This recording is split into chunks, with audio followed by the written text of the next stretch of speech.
Hi, this is Laura Joseph from Healing with Spirit for our first episode of Triggers in Spiritual Medicine.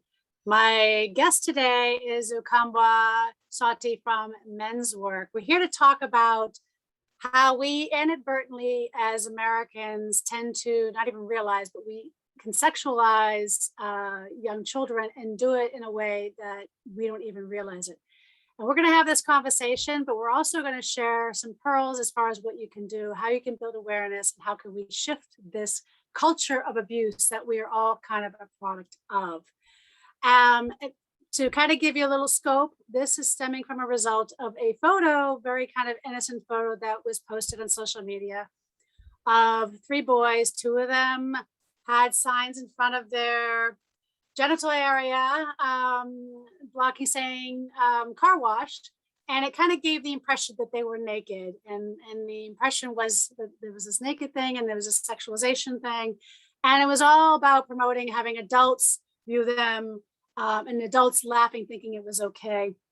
So we're going to have a conversation about this. It's not going to be about these particular boys, but this is just one instance that is kind of sparking this conversation for us to have about a problem that is kind of systemic. We have just had Ali Reisman and Simone Biles just testify in front of Congress about similar situations. We just had the town of Duxbury football team also cast a light on the coach who was abusing some of the athletes on the team. So this is a scope of the history, it's not why it happens, it is how it happens. Because my goal is going to the bystanders of what we call the bystanders of abuse, and how can we engage the bystanders on catching these little red flags and how do we stop it so we can educate our youth where they're not confused or blurred with boundaries. Okay, so Ukumbwa, would you like to introduce yourself, please? Well, thank you so much, Laura. I really appreciate the conversations that we've had and the conversations we're about to have. Yes, I've been involved in higher ed, doing cultural media literacy and cultural media studies for about 16 years. So these conversations about gender and sexuality and about race, racism, colonialism, the environment I've been having for 16 years. I've been, facilitating these conversations with students for a long time, and also have been work outside of higher ed now around the Men's Work initiative that I started to basically give some background and some education, some room for growth for men in the context of patriarchy, rape culture, and misogyny and misogynoir. Thank you, Dr. Moya Bailey, for that concept in your writing. But also and also in these contexts, I have done workshops and led men's meetings, things like that. I'm involved in an ongoing men's meeting, doing my own work, that kind of thing, and doing some work with men's groups in the New England area around organizing what kinds of activism and internal growth we can do. So, these are ideas and concepts that I've been working with for a long time, and I'm very happy to have these conversations ongoing. Beautiful. I just want to read, because I did post the photo in question on social media, and I want to address some of the comments that I found to be problematic. Boys will be boys. Can you take a joke? Shame on the adults that can't understand a system that you created. They're good boys who probably made a tiny error or judgment. They don't need to be crucified for that. If our kids act like childish because I guess they are 14, 15, 16, or 17, let's see, the boys an expression of free speech, a parody protected under the First Amendment. Trying to silence them is wrong. So I would like to just kind of talk about just some of those comments, because I don't want to point out the individuals, because I think it's really a reflection of our society. And what does this really say? Because I did address one of them saying non-intentional sexualization of teenage boys, which was another non-intentional sexualization of teenage boys. I said, is actually the gateway of unintentional grooming practices that blur healthy boundaries. And if encountered with a predator, that boundary can be confused by that child, which can then lead to more subtle grooming practices. Like it's not the why. I think people go, oh, we know sexual predation, we know child abuse, we know all these things, but we don't know the how. How does this happen? We're giving the public now how this can happen and how we're giving kids a green light to boundaries that are blurred, right? And then they don't know what is acceptable and what is not. Right. Yeah, thank you. Two things that come up for me right away is one is accountability. And we have to look at that really broadly and really specifically. And let's just say those boys and any boys who do things like that, anybody who does anything like that has to be accountable for actions. If they help an older person across a street, they're accountable for that. And we would say that's good. But if they do something that's not, that is unsavory or a bad decision or a mistake or something like that, they're still accountable for that. And actually the second thing, boys will be, is the negation of that accountability. And it's actually predator speak. You know, it's saying that when boys will be boys, it's like, well, we don't have to hold them accountable because that's just what they do. They have no ability to control their actions, and there's no trail of accountability, no trail of responsibility, which means there's no trail of healing. There's no trail of rectification or restorative justice, you know, or restoration in any way. So if we continue to push that narrative of boys will be boys, we continue to allow rape culture and patriarchal violence and sexualized violence to run as rampant as it still does, and we know it does. Yeah. You know, one of the ongoing studies that I refer to is a writing that's done by someone that has said pretty plainly the most dangerous place for women is in their own home, because globally that's where so much violence happens, you know, physical violence, sexualized violence. So the context of this is pretty broad and pretty wide, but the issue of accountability is key to this. And we have to fight against those narratives that boys will be boys, and this is just what we should expect. When you talk to right? It's right, exactly, it's what's normal, but we have to realize that that's normalized, that we live in a process where we normalize those things. It's not just normal because the sun comes up. It's been made to be normal, just like drinking Coca-Cola seems like a normal thing now, where that didn't exist 100 years ago, you know, or 150 years ago. So we have to look at that as being a process of culture, and possibly a culture that's not working completely right on all you know, distance, if you will. So yeah, I think there's some real issues that come up with that. Yeah. Yeah. So, I mean, what comes to mind, we talked earlier, like, I think of like what's happening again, like with the gymnastics team, right?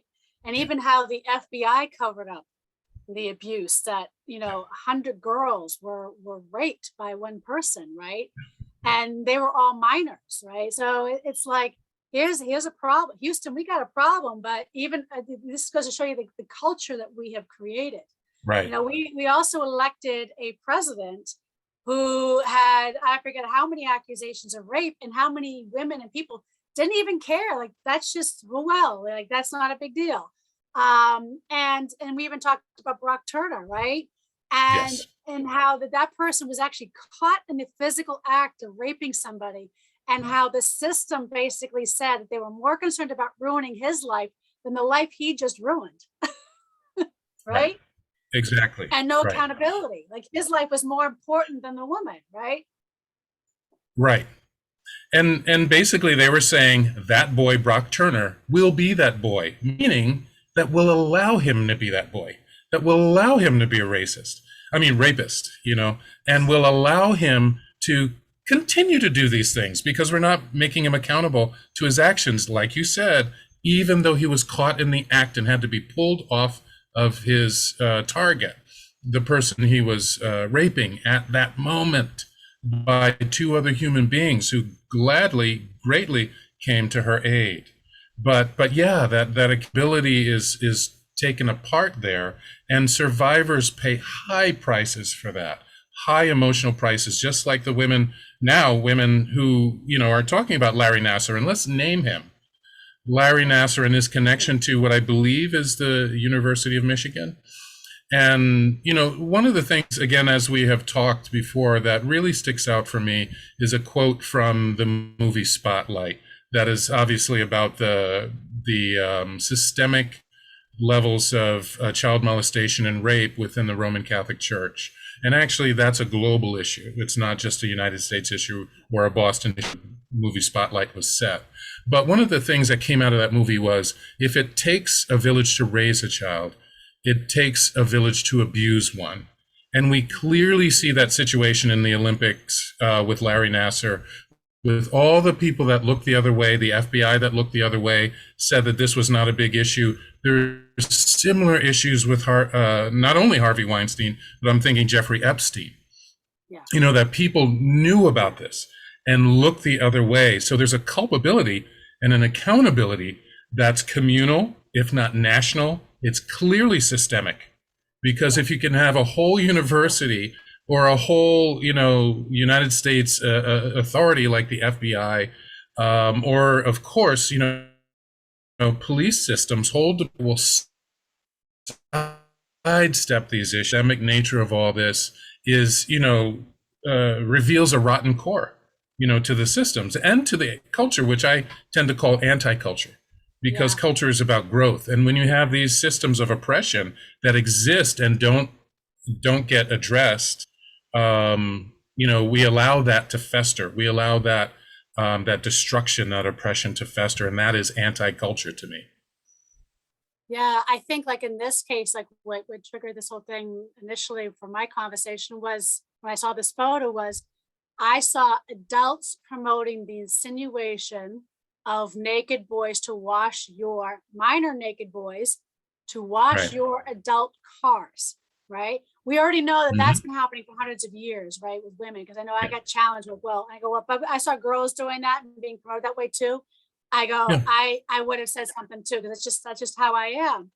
And was the act innocent? I think the posting of it, what it was, I get why it was done. I really don't want to, it's not about shaming the individuals. It really speaks to a whole culture of how we have evolved and how have we normalized this, because we have given these boys or children a green light that says that if it's okay for you to laugh at me pretending to be naked underneath this sign, what else are we giving a green light to, right? So what would you say to the boys? Like for instance, in this situation, or what would you say to the young girls in these situations that kind of, when we have adults that normalize their sexuality, put it that way, that, or whatever, that sexualize their bodies in that way? Well, what I would say to the young people, in addition to having conversations about very objective things, what did you do? What did you see? What did you feel? Why did you do this? I think those are all really great questions to ask them, and definitely not in the public sphere.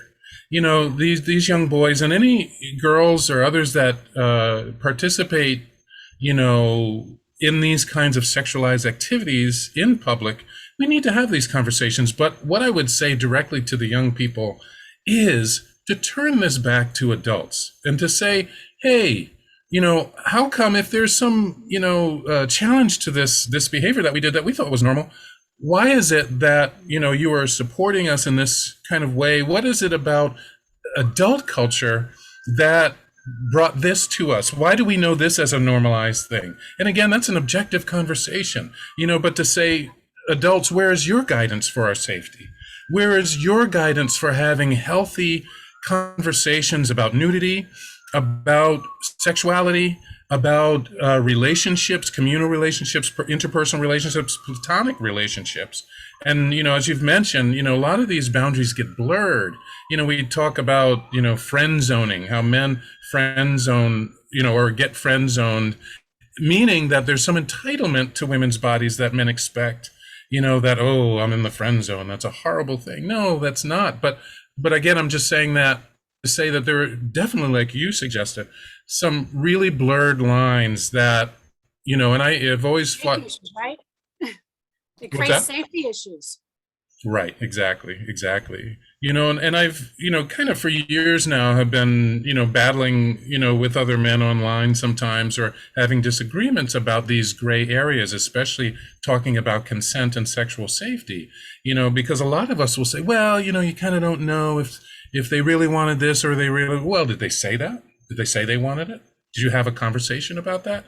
So I think, when we define relationships, when we define what adulthood and childhood is, we have to have these conversations about what our expectations are, what their safety boundaries and protocols should be. There's reasons why we don't have young people involved in sexualized activities, because we know there's danger to it. We know there's traumatic things that can happen, and they're not ready for that. We know they're not ready for that.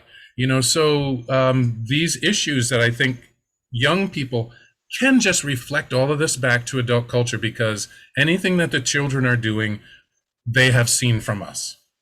Now, I'm not saying they're not creative and can't come up with new things, but generally what they're doing is what we've done. Yeah. Because that's how that works. It goes to not what that's how childhood works. Say, they follow what we do. It reminds me, because one of the things I finally did say, and I didn't bring this up initially when I opened this conversation and dialogue, because I didn't want them to say, oh, well, she's bringing this up because she's triggered.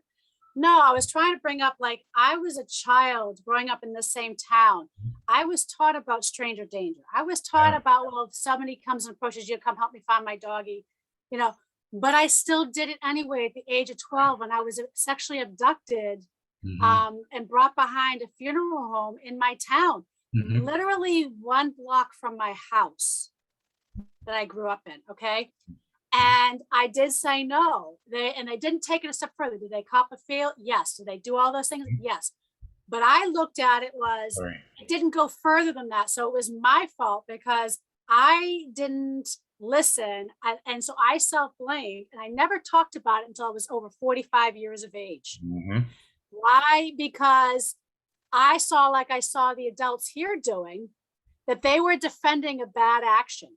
Yeah. They were defending a kind of a sexualization. And what I saw is 1/3 of the students that go to this particular high school have been raped. I mean, that's just the stats, right? So before the age of 18, 1/3 of the students are going to be raped. So let's think about that. That's a lot of kids.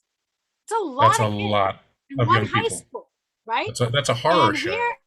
Right. And the reason why I didn't talk to anybody was because of these particular adults who were trying to shame me for bringing up a conversation that's a difficult conversation that needs to happen, that is typically silenced. This is why I did not even speak about it until age 45. Now, in the same time, at the age of 15, I used to say I lost my virginity not by my choice. It also took me until, I basically came into like the Me Too movement, right? It took me until then to basically say that I was raped by this upperclassman, this senior in high school. I was a sophomore, okay? And I was raped in somebody's home with my friends downstairs, okay? Nobody heard me asking for help. Nobody heard any of that. And yet it still happened in this so-called safe town. So here's one person, 2 sexual acts that happened that I never told adults, that I didn't feel safe enough, because adults like to victim blame, and they like to fight amongst themselves instead of listening to their children. Instead of saying, you know what, this is inappropriate behavior. This is not approvable behavior. Okay. And are we giving these boys, I'm not saying them, but boys in general, when they act this way, a green light that now they go and they forcibly kiss a girl, that they're taking that as a signal that they want sex. And now they have to up their numbers, because that's what high school boys do. It's all about the numbers game, right? Because that's the peer pressure, right? I got to get another notch on my belt. At least that was the culture boys were brought up when I went to high school. The horror stories I heard that boys did to girls, I just was flabbergasted. And I think that's the culture that has to change, and that's the talk and dialogue that we have to talk about, right? Because one of the reasons why I brought up the talk is because I know the amount of people that have probably been raped, and their voices need to be heard.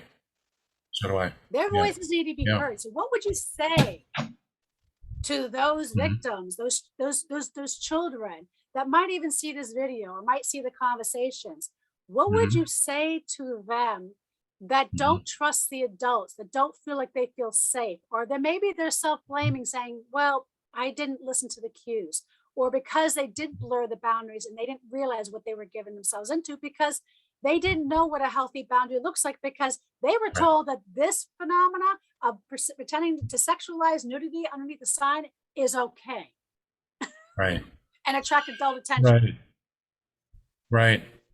Right. Yeah. I think it's important to be able to say that young people have options. It's important to say that, but it's also important to know that young people have options with a price. It's hard for them to access certain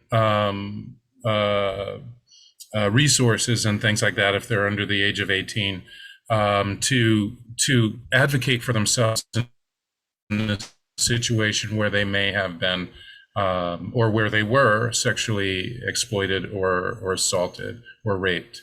And so, we have this large context of adult culture, which has all the power, all the resources, and some of those, yes, are pointed toward young people, and they're open, to hearing from young people. So, but I think that's important to say that, yes, there are things that are open to them, but that it may be really hard, which is why adults, individuals, and communities have to be open to hearing the voices of survivors, where we cannot shy away from it because the fingers might be pointing at us for our own accountability. Just like, again, if it takes a village to raise a child, it takes a village to abuse one. We know this is true, and I found that to be one of the most profound things that come out of that movie, but movie Spotlight. But again, we need to look at organizations like RAINN, RAINN. We need to look at some of the national hotlines that I've made available on websites that I've been a part of, and regularly in the men's work group initiative group that I have on Facebook and other places, and also places like the Fenway Community Health Center here in Boston, and other places that have trained people to listen to these reports that can act on that. Also, in schools, there are people that have to report when there is a situation that they hear of where there's been some kind of violence or sexualized assault or violence, because that's all violence. We need to know that rape is violence, it's power and violence. And so, I don't want that to be, parsed away from each other. This is all violence. But there are people that have to report these things. That doesn't mean the system is working completely. And we also know that people who have been attacked, people who have been raped, people who have been sexually assaulted have a hard time reporting because they know the systems will make them pay a price for them. They will victim blame. They say, what are you wearing? Why are you out at that time of night? Or why were you with those people? Why did you take a drink? Those kinds of things. Why were you smoking or something like that? Which is not the point. The onus is on the rapist. The onus is on the violent attacker or predator. It is not on what the survivor does. But again, we have to raise up that narrative so that survivors have a safe place to come to, so that they can trust us, so that they don't hear us saying negative things like, well, boys will be boys. Well, that's just kind of how it is. That is not a safe place for a survivor to walk into and say, hey, something happened to me. And that might happen in our families, because our families can be very toxic and dangerous for us, for young people and adults, because of the powers that are at play. So I think it's important for not only that we share these resources regularly, but that we have these conversations out in the open, because the attacks and the traumas are happening behind the scenes generally. We don't allow them to come to the open so that there can be full healing. And we have to do that. We have to engage that. I've seen parents be like, I don't know why they didn't tell me. Why didn't they tell me? And I can tell you as a child product why I never went to my parents. Because every time there was a rapist or somebody famous, like recently, what's his name there? The Supreme Court there. I'm having Brett Kavanaugh. Yes, Brett Kavanaugh. And or even Bill Cosby, right? And I watched my father in both of those situations say, all those women are liars. They're all trying to destroy their reputations, right? And Right. They what just want that money. makes a victim, they don't realize what happens is that puts up a wall for that child. If they watch that parent constantly victim blame what they see on TV, or always, oh well, but that little league coach, he donated so much money to this charity. He was so good. I don't understand how this can happen. Right. That child is witnessing predatory protection, right? Yeah. And so that does not make them feel safe to even come to mom and dad. So when you want to know, mom and dad, if you want to know why your child doesn't come to you, these are some of the reasons as a child product why I never went to my family, because I would watch my parents berate all the victims every time. It was 100% of the time too. Every single time when somebody famous was getting charged with rape. Oh, they're making it up. They're trying to get rich. They want this. They want that. Right. Finally towards the end, when I started having more of a voice, I would say, I hate to say why your granddaughter would never come to you, and I'll tell you why. Right. Exactly. If your granddaughter was ever raped, right? Because I got 3 daughters. So the chances are statistically, one of them may be raped. Right. And it doesn't mean that I want anything, but that's where I'm like, I want a safe place for my kids to fall on, that they can feel safe enough to say, Mom, this happened to me. And I can stop and I can listen without judgment on my own child. Right. Right. Right. And that includes, like, if you got boys, and girls can blur boundaries too. So, we've got a culture where we don't know what's a safe boundary. We don't know what's not a safe boundary. And I think that's hugely problematic. But the biggest one that I saw, even, you would think with the wake of Epstein, that you would still see adults seeing how adults are promoting sexualized behavior or nudity of children, basically. Right. And they weren't seeing it as a problem. And I see that mentality is a problem. Right. And more so than the actual image. Yeah, for sure. And again, it's the anti-culture of this kind of narrative. And I'm reminded of, one of my classes in higher ed, a woman who happened to be pregnant chimed in class very early in the class, and she was exasperated because she was looking for clothing for her soon-to-be-born child. And she just in the class, and she just unloaded in a great way. And I'm sorry that she felt this way and had this experience, but she said all the clothing was sexualized. Even for babies, it said lady killer on it, or I don't remember all the specific ones, but we can imagine, and we know this. We've seen these kinds of things on children's clothing.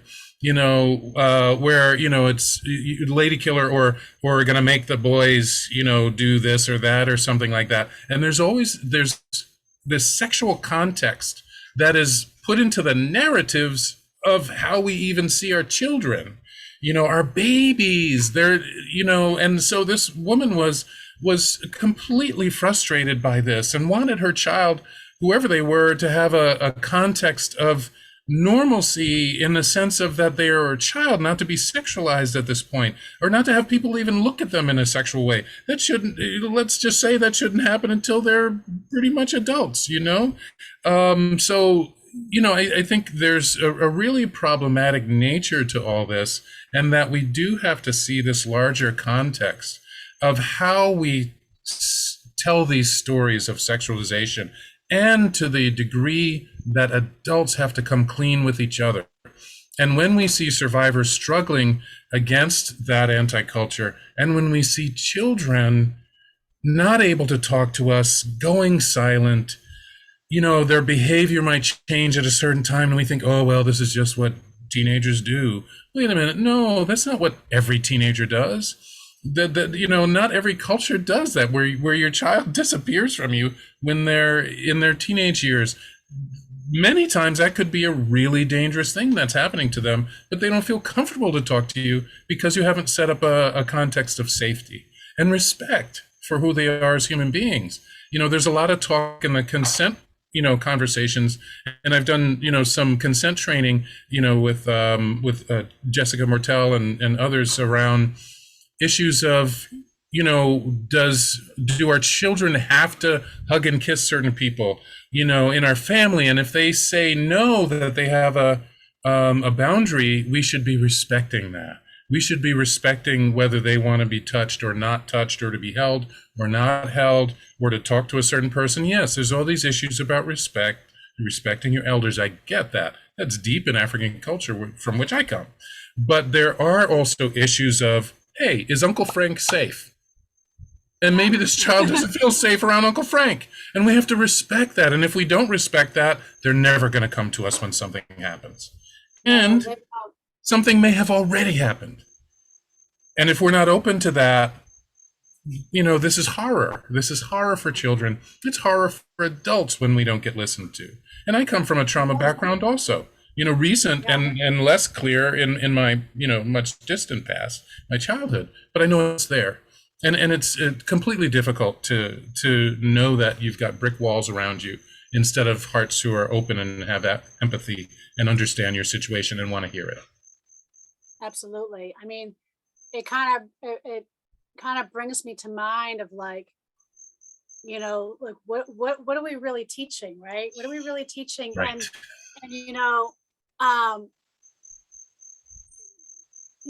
As a survivor, it's the context of safety, but it's the blurred lines and like we were just talking about earlier about the supervision. It's really falls on the adults. We have an epidemic. I've been saying it for as part of my work for the last 16 years too, is we have an epidemic of unresolved, unhealed trauma so bad that we don't even know what it looks like anymore, which means that adults really need to get their shit together and take responsibility for their own shit and recognize it's not what happens in here.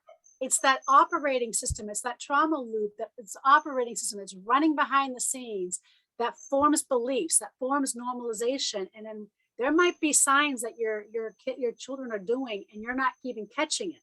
You're not even catching it. And there could be giving you really large signs and you're just boof. Right. Well, Uncle Timmy can't be doing that. They're nice. Right. And that's what predators do. Love you. Predators are not only grooming their targets, they're grooming the community. They're totally wanting to be seen as perfect. They definitely bring flowers to somebody's mother when they're in the hospital, or they definitely go over to fix something at somebody's house. No, they definitely do that. But they also have access to our children and to women and non-binary people, to queer folks in our community. And they are doing these kinds of things primarily because we have a larger context that has been groomed also. That says, oh my goodness, that coach could never have done that. They're the friendliest coach I've ever seen. That doesn't mean they can't be a predator. Yeah, it reminds me. Yeah, go ahead. It reminds me of a story. There was a whistleblower, because even to this day, if I understand correctly, the police haven't done anything about this.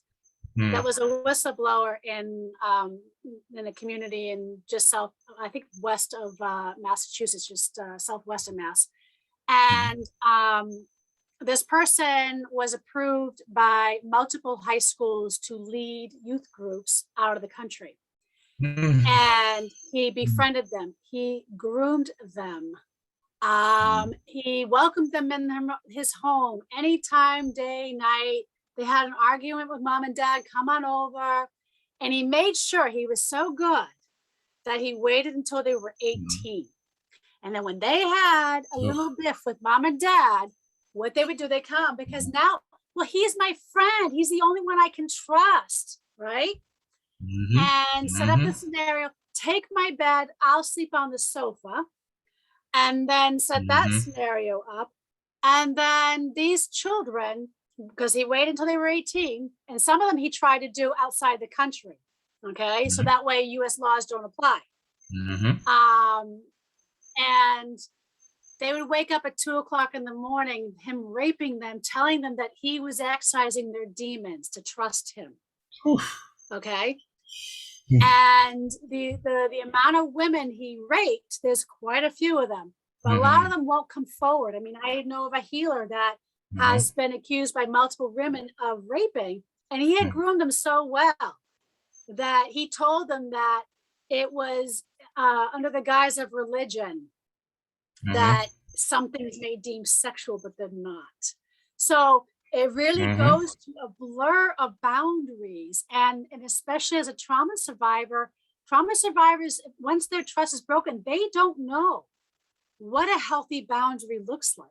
Right. And it does take a community to heal, to up level that up. Right. And I know for myself, like all those, the 800 numbers, why would I go there as a youth? I'm just thinking, like, as a youth, why would I go to an 800 number? Like, right.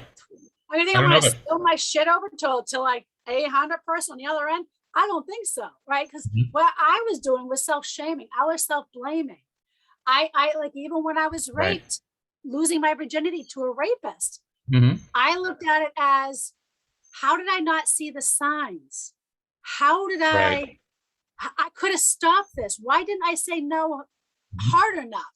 Why didn't I do this hard enough? How did I, so it was a lot of like my, that self-blame. What would you say to the parents that are kind of doing the whole engagement of boys will be boys? My kids do all these charity work, so they can't be doing the naughty work. What are some of the other comments that we got? Kids don't have the life experiences to always know what adult behaviors is problematic. That's our job. Can you take a joke? Boys are being boys. Our kids are just being children, Just a tiny mistake that they made. Why are you shaming them?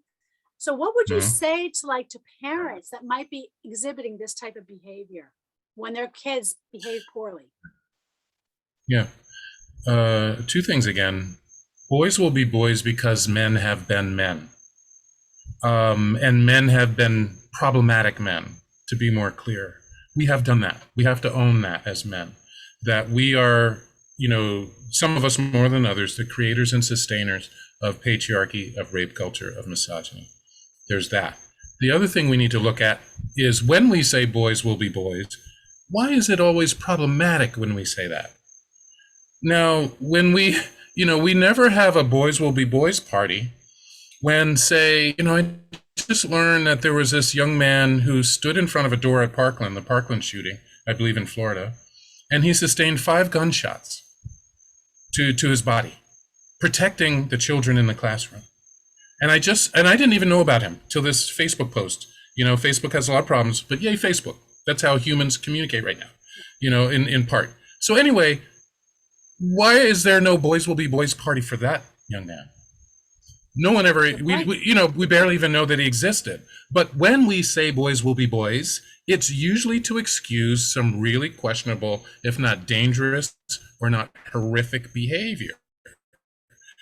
And we're kind of laughing it off like, oh, that's what has happened. And it's really telling when we say that. It's telling when we say boys will be boys. So we have to be clear about what we're saying yes to, what we're apologizing for, or what we're asking people to accept.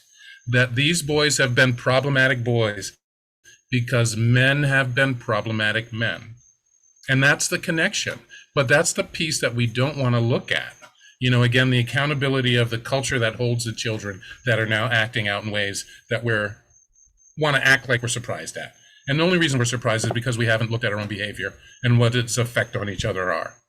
So I think those are two particular areas to look at there. But we have to be able to be objective and also know what we feel in our bodies, when some of these things happen. And why, like you've said, why are we having this response?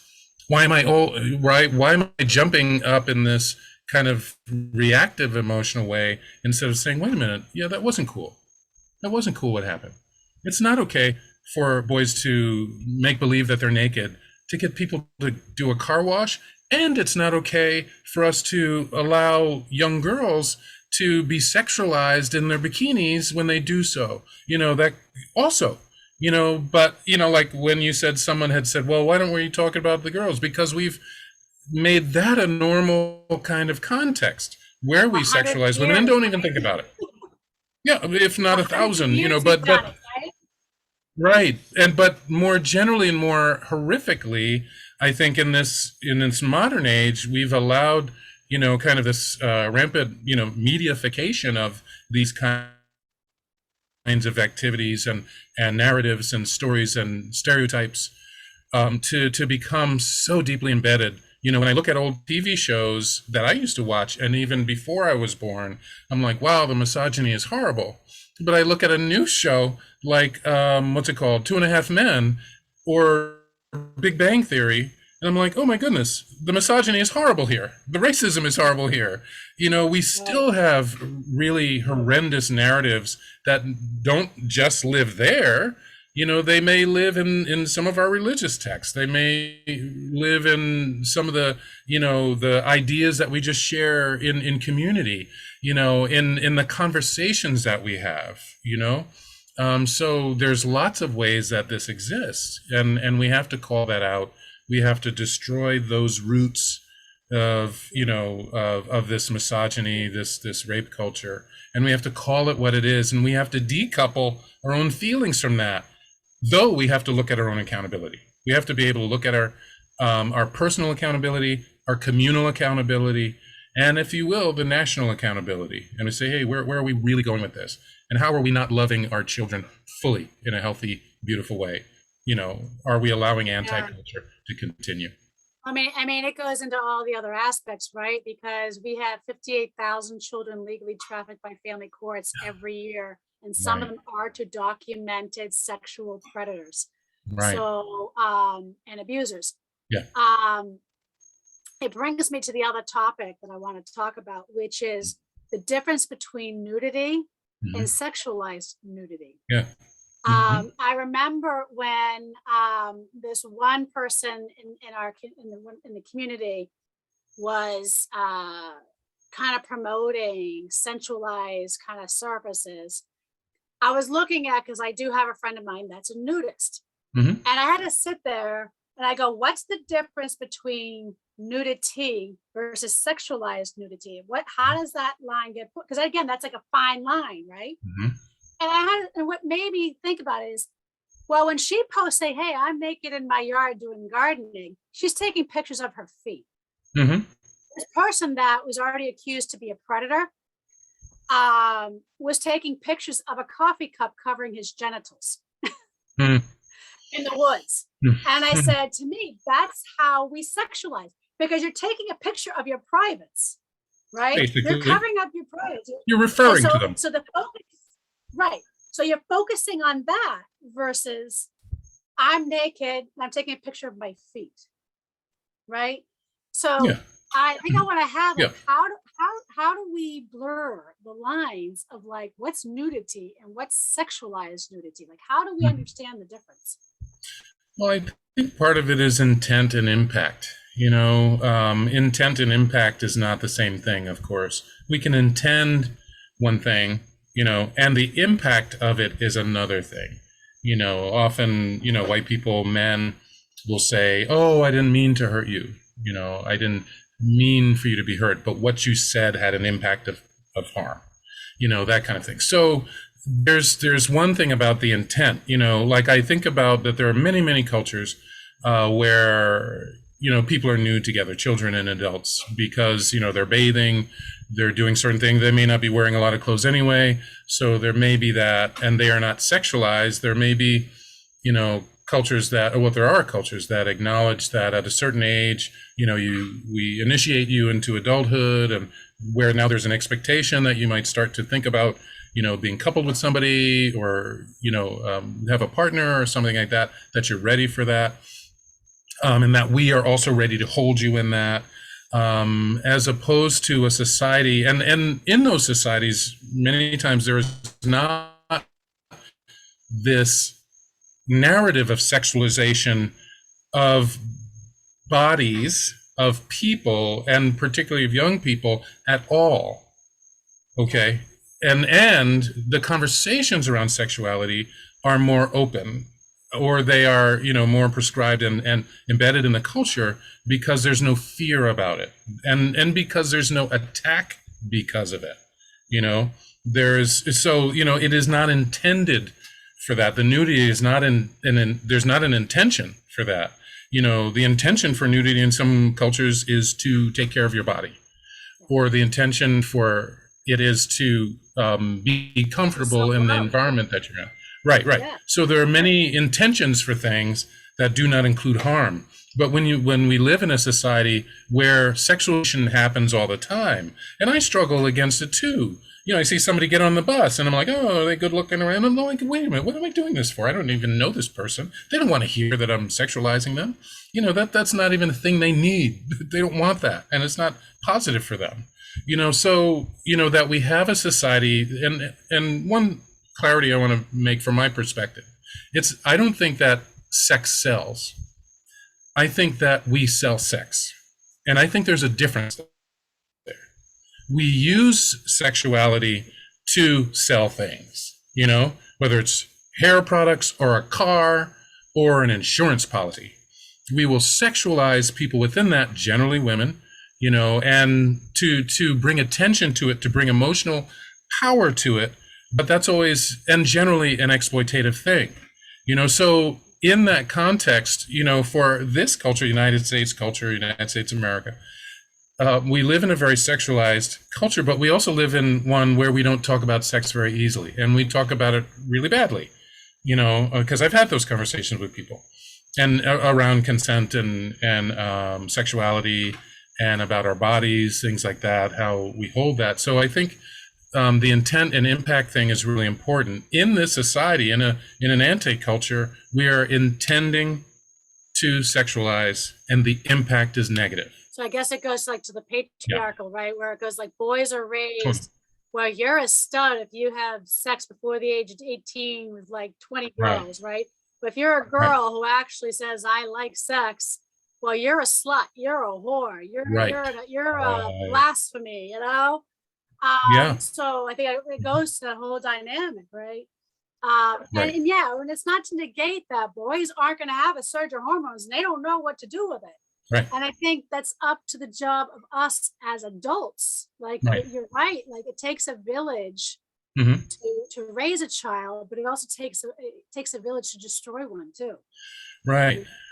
And and part of that, I think, for me very quickly is that, when we have these conversations more openly, adult to adult, and we know how to have these conversations with children and young people, we create a context, again, where there's safety. We create a context, hopefully, where there's consent, and we create a context where, we can fight against those expectations, that entitlement that we give to boys around that, because we say, even getting your first notch or, your kind of sexualized experience or sexual experience is very important earlier and earlier.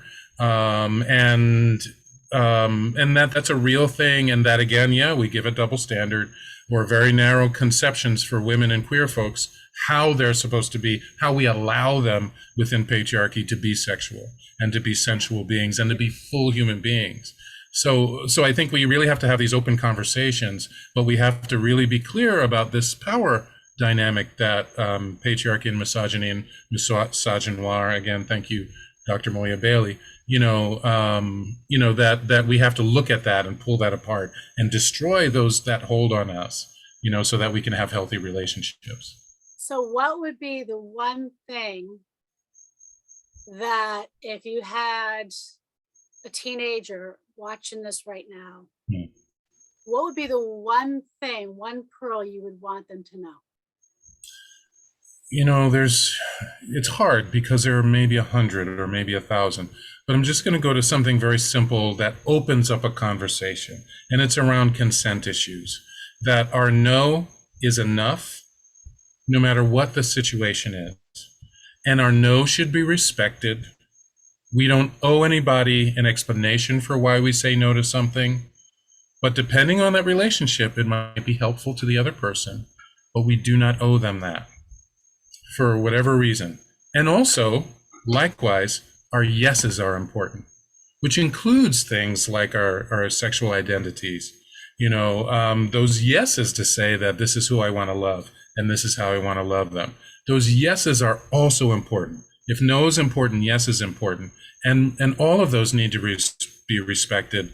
Within that, we cannot have entitlements about how we gain not only sexual pleasure, but but access to other people as friends, or their access to us. No one, we don't owe anybody access to our life. But part of that is, again, respecting our boundaries, respecting our histories, respecting our intergenerational histories, around these oppressions. So again, as I say, it's about kind of no and yes. There's so many things that come out of this, that conversation. And I think it's a fundamental question that, that goes from interpersonal relationships all the way up to international and intergroup relationships, like around pipelines. The consent that we do not give to, say, oil companies to build a pipeline through our land, if you're indigenous peoples. And it also says, no, I don't want you to touch me, or I don't want you to be in my space, or I'm trying to leave this room and you're stalking me, or something like that. So yeses and nos really have to be respected, and we deserve to have them respected.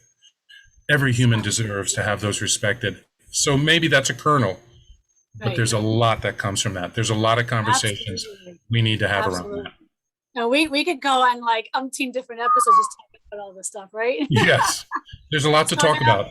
So now let's talk about parents. What would be the one thing that you would want to say to the parents out there, to the adult population out there on this topic? Wow. Listen and learn. Listen and learn, and it's going to add to more things. I'm going to just say a little bit more. Listen and learn. Listen to your children. Listen to survivors. Listen to the voices of the oppressed. Listen to what oppressors are saying, because that's important too. Listen to those voices, but be willing to adjust our lives as adults, as parents, based upon the real grounded, important voices of those who have been targeted, who have been oppressed, who have been assaulted, or molested, and to allow those voices to live in our society without judgment, without reaction, without violence against them because they've done it, without that repercussion or backlash. Backlash is what I was looking for. And so, that listening and learning, again, that's a key piece, but that has a lot of outgrowth to, what that actually means to listen and learn. Because listening and learning must, in a context of oppression, must always mean that we're going to push back against that oppression, that our behaviors are going to change, our patterns are going to change, our language is going to change. Absolutely. So listen and learn and know that change has to happen if everybody's going to be safe. It also means the Violence Against Women Act has not been renewed yet, so everybody needs to be calling their congressman to make sure that gets renewed. Now, I also put three additional kind of tips, and one of them is it's really addressing the bystanders. If you see something wrong, you need to speak up, because the culture of abuse will only end and will only provide a safe space for survivors of abuse if the bystanders are willing to speak up. Brock Turner would never have been brought to justice if it wasn't for a bystander who intervened. You see? Directly. So it takes bystanders to be able to speak up, say something, do something. Just don't say it's not my problem, it's not my child, it's not my sister, it's not my brother, it's not my wife, whatever. It is your problem, because this is why we have a culture of abuse, because we ignore these. The second one is, when you get triggered, it might be something else that gets triggered within you. So you need to stop, pause, and breathe, and take a look through a different lens before you react. I understand we want to protect our children, but when our children do bad, or when our brother does bad, or our husband or our wife do bad, we need to be able to stop, pause, and breathe, and know how to show up and deal with our own shit, really. Okay, that's actually the third one. The third one is work on our own shit, work on our own trauma, work on our own bias, because our kids will do what they see, not what they are told. If they're watching a toxic behavior, a toxic belief system, believe me, they're gonna follow in that. They're not going to follow in what you say outside of that. So it's very important that we as parents do our own work, our own trauma work, because we are a culture of unhealed, unresolved, repressed trauma, Right. especially after COVID. I don't think anybody doesn't have trauma now. Like Right. it's really apparent. So, what is the website that if anybody wants to reach you for anything, what would be a good website for somebody to contact you? Well, one of the places would be on Facebook, the Men's Work Initiative. So just search Men's Work, and it's Men's Work, an initiative of the World Ancestor Concert Team. And also where you'll see some of the men's work writing that I've done is on the worldancestorconcert.com website. And there's a page called Men's Work, and there are also some resources. There are also some suggestions, some work that I've written that it helps guide men and others to how to look at patriarchy, how to look at racism, and those are intertwined. Many of these issues that we come up with are intersectional. So yeah, to look for men's work on the worldancestorconcert.com website, which has come out of that work, our theme. Is that www.ancestorconcert.com? Worldancestorconcert.com. Yes, www.worldancestor.com. Look for a pull down menu that talks about our world, and you'll see something under there for men's work. Or you can just, search men's work, and that should come up. Also know that men's work, capital MENS, capital WORK, is a hashtag that I've been feeding for a long time now. So there are a lot of resources. If you just search men's work or men healing men or hashtag men take notice, there's a lot of posts out there, lots of information. And in a group like Men's Work Facebook group, we're trying to support conversations. And there are many other men's groups around. We're not the only one, clearly. But it's one place so you can find me and you can find other people that are looking to, become more aware and to be different, to be better. Because that's the goal, not just to, oh yeah, that's nice, that's cool. I hear you. We need to change. We all need to change. We all need to grow. So that's one of the places you can reach me. And just look me up on Facebook, Ukumbwa, UKUMBWA, and you'll find me there. Beautiful. I know, that's one of the reasons why I'm trying to get the book that I'm trying to publish on healing the roots to chronic illness and trauma, because we even look at chronic illness and we don't think of trauma. We just think, oh, it's just heart disease. Oh, it's just diabetes. Oh, it's just chronic pain. Oh, it's just fibromyalgia. Those are all characteristics per the ACE study, which is the longest study that's been going on since I think 1990. That's now part of the CDC on the adverse childhood events and how that correlates to long-term chronic illness and disease. And it really, because we are a culture that just put band-aids, we don't address trauma and how it seeds itself even into the world of chronic illness. So I'm hoping to have a book published hopefully by January 2020 on healing the roots to chronic illness and trauma. My website is www.laurahealingwithspirit.com. I am on Instagram, Twitter. I'm on TikTok. I do have a Facebook page called Healing Trauma with Spirit through Spirit. We're in this together. And I thank you for joining me. And I look forward to taking this idea of what we're creating with triggers and spiritual medicine, and how do we branch it into all these other tentacles that kind of feed itself, right? And what is the medicine? What is the takeaway? What's the medicine that we can give to help others kind of sort through and be what the world needs to be right now in a world of toxicity, right? We have a lot of toxicity right now. We really need that more medicine. And how do we show up for that, right? Exactly. So lots of conversations to have. And thank you. Really appreciate it, Laura.